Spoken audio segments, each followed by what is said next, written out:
Hello, Upon Against It learners. I am Mr. Moscarelli. I am one of the co-coordinators of the Upon Against It Personalized Portfolio, or P3 system, along with Mrs. Lloyd, who's going to take over in the back half of this. I'm going to talk to you a little bit about why we're doing the portfolio or P3 system in the first place, and she's going to give you some more details about what's expected this year and beyond this year. All right, so let's get into this. Why do we do it? Graduation. So think about yourself walking across the stage in whether it's 1 year, 2 years, 3 years, etc. What we want to do is ensure that you have the skills that you need to graduate. And so what do you need to graduate? Just kind of nuts and bolts. You need 22 course credits. You probably knew that already. And there's some specifics there that are all in the program of studies about what types of credits you need. You will work with your school counselor to figure that out. You also need, before you graduate, to complete a passion project. Typically, by the end of senior year in May or so, you will present your passion project. And Mrs. Keeble is the person who is in charge of that. The other component is what we're here to talk about today, the P3 or Upon Against It Personalized Portfolio, which also, of course, includes your ILP. So these are called the performance-based graduation requirements. Why do we have these? Well, we want to make sure that you know certain things. So the question that was asked years ago by this group called NEASC, which accreditates us, is what should a Upon Against It graduate know and be able to do? And we had to define those things. Now, the knowledge part, frankly, is something that we test you on all the time. When I say test, meaning like literally multiple choice tests or short answers. You have outside tests like the PSATs and the SATs. So what you know is something that we think we do very well, and we are pretty sure by the end of 4 years of what you know. The what you're able to do piece is the piece that's a little bit harder sometimes to do, and maybe is a little bit less traditional for high schools, and that gets to the idea of skills. So for instance, I'll use this as a way to think about it.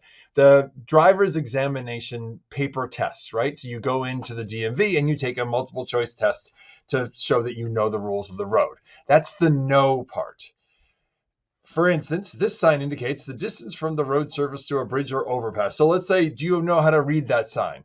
Well, this driver clearly, I guess, passed the test, but when it came to be able to do, they didn't do so well. So the knowing thing and the being able to do thing are two separate things. It's the skill of driving that's also probably as or more important than knowing the basic rules of the road. So you have to know both, but without the skills, bad things happen. So that's, of course, why we have a practical skills-based test when someone is in the driver's seat actually driving, and then there's someone giving you the road test. So the analogy that we have at Upon Against It High School is to focus on the skills, and the way we do it is through these four big buckets, which are basically badges, which you'll hear more about. So the badges that we're going to ask you to earn before you graduate are communicator, thinker, citizen, and learner. These are different groups of skills or skill sets. And how do we know if you have these skills? By the examples that you put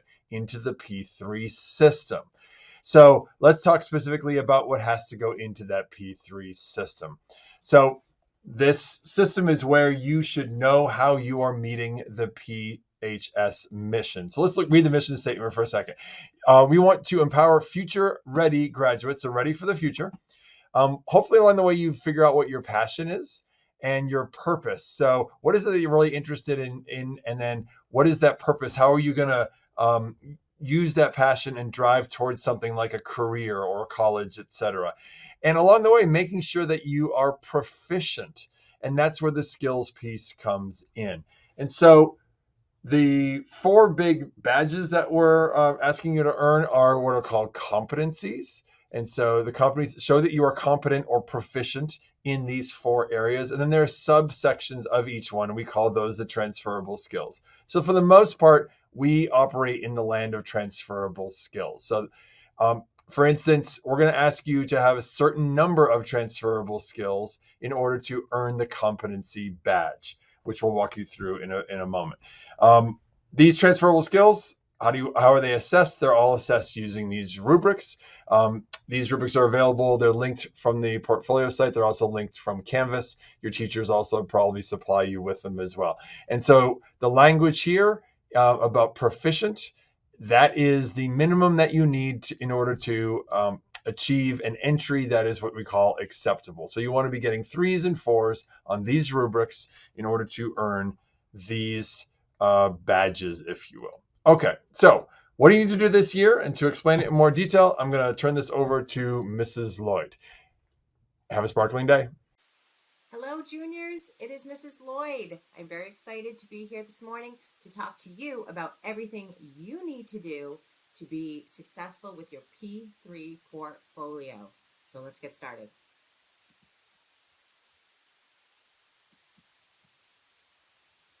All right, so the big question is, what do I need to do, Mrs. Lloyd? Well, let's see. Starting today, especially if you're in a semester class, the first thing you need to do is check in with your teachers. Make sure you are prepared to upload a proficient task in that class by the end of the semester, which is on January 24th.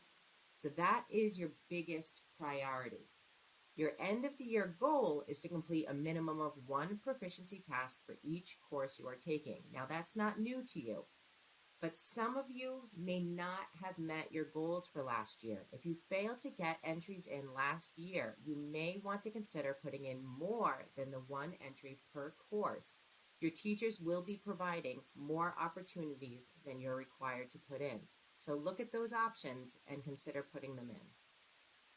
What I do not want you to do is wait.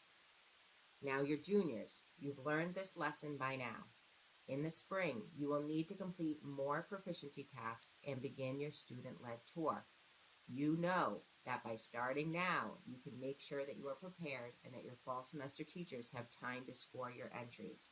So let's make sure that we do that this year.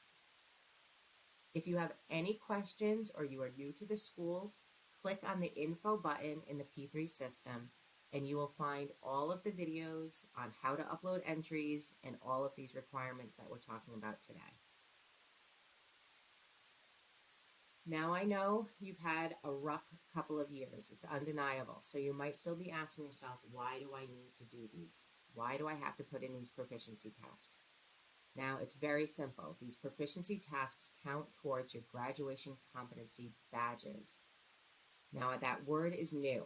If you go into the P3 system, there's a button for the badges. When you click on them, it will bring you to your transferable skills and your graduation competencies that you have been working with for the past 2 years. When you hear us use the word badges, it's super important to me that you do not think there is something new for you to do. This is the way that we are going to be referring to and talking about our graduation competencies with the sophomores and the freshmen as they move through Pontiac. You will be the first class to graduate using the badges. As you can see here with this sample student, they have started to fill in their requirements for each of the graduation competencies. You will be able to see your progress starting today on your badges as well.